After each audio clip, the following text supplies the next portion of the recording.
How to make steamed fish. Our fish is grouper ka na. In Tagalog, bakalaw ka na. I don't know the name in Nihongo.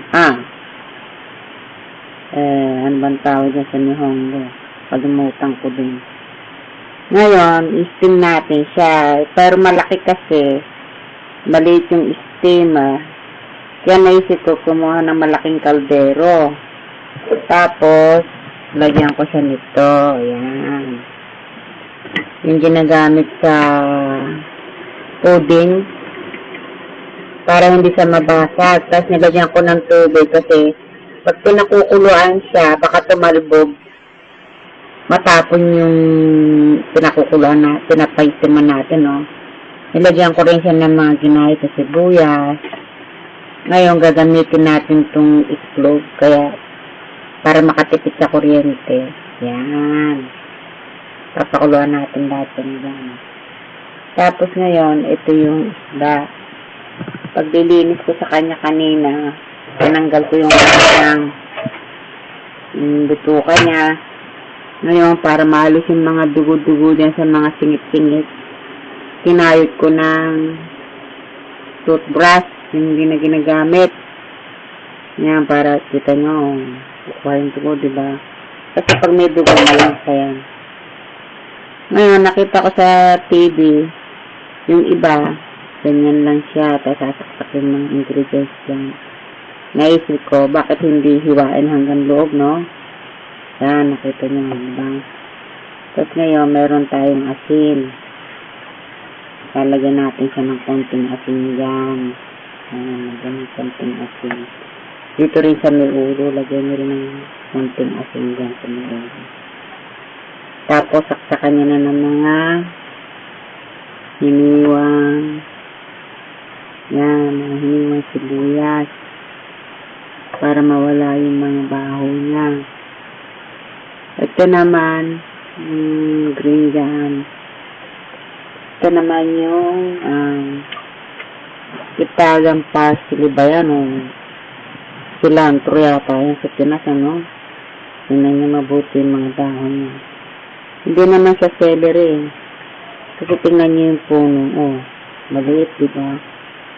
Payat naman yung puno niya. Kaya hindi siya celery. Ganyan lang ang dahon niya. Ngayon, lalagay natin siya dyan. Para malis tayo yung mga lansa. Tapos, lagyan pa natin ng konting sibuyas dyan. Ayan. Tapos, ayan, ganda na. Pupunas muna ako ng kamay.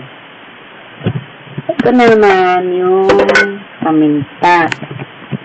Ito yung finely ground pepper. Durog na paminta. At ito naman yung pinukpok na paminta. Coarsely grated pepper.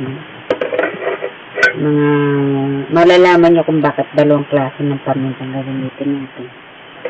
Yung mga pinong-pinong paminta, bubud-bud natin konti lang dyan. Bubud-buran natin ng konti. Kasi pag marami, parang hindi na siya masarap na. Tapos sasara na natin siya.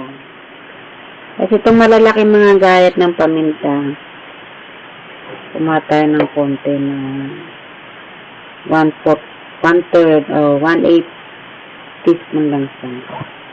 Lagay natin yan. Sabi ng lola ko, para daw bumango. Diyan nyo daw ilalagay sa tubig yung paminta. Lalagyan nyo rin daw. Tapos, lalagyan nyo rin siya ng dahon ng laurel. Kaya hindi natin mabukas na. Ayan na, ha?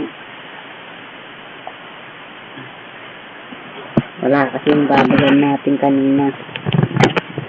Kaya nabuksan din sa wakas. Siguro, isang dahon lang niya. Ito, ha? Laurel ba yan? Bailey.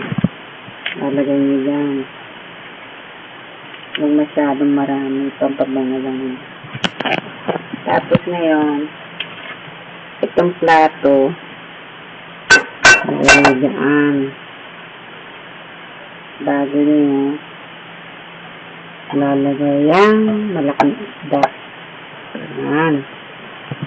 Tapos, lalagyan din natin siya ng dahon ng sibuyas sa ibabaw. Nakita ko din, ginagaya lang natin. Ayan. Tapos, lagyan pa rin siya ng kaunting Italian parsley sa ibabaw din. Ayan, ganda na, diba? Tapos, kaunting sibuyas. Ayan. Ayokong lagyan siya ng ano ba yan? Ng luya. Kasi mga Hapon, minsan may ayaw ng luya. Nilagyan ko pa rin siya ng konting asin. Yung sa tubig din pala, lalagyan din pala ng asin niya, sabi ng lola ko. Kunti lang, wag marami. Tapos, tatakpan na natin yung at pakukulaan. Siguro mga 20 minutes na. Sige, pause muna natin.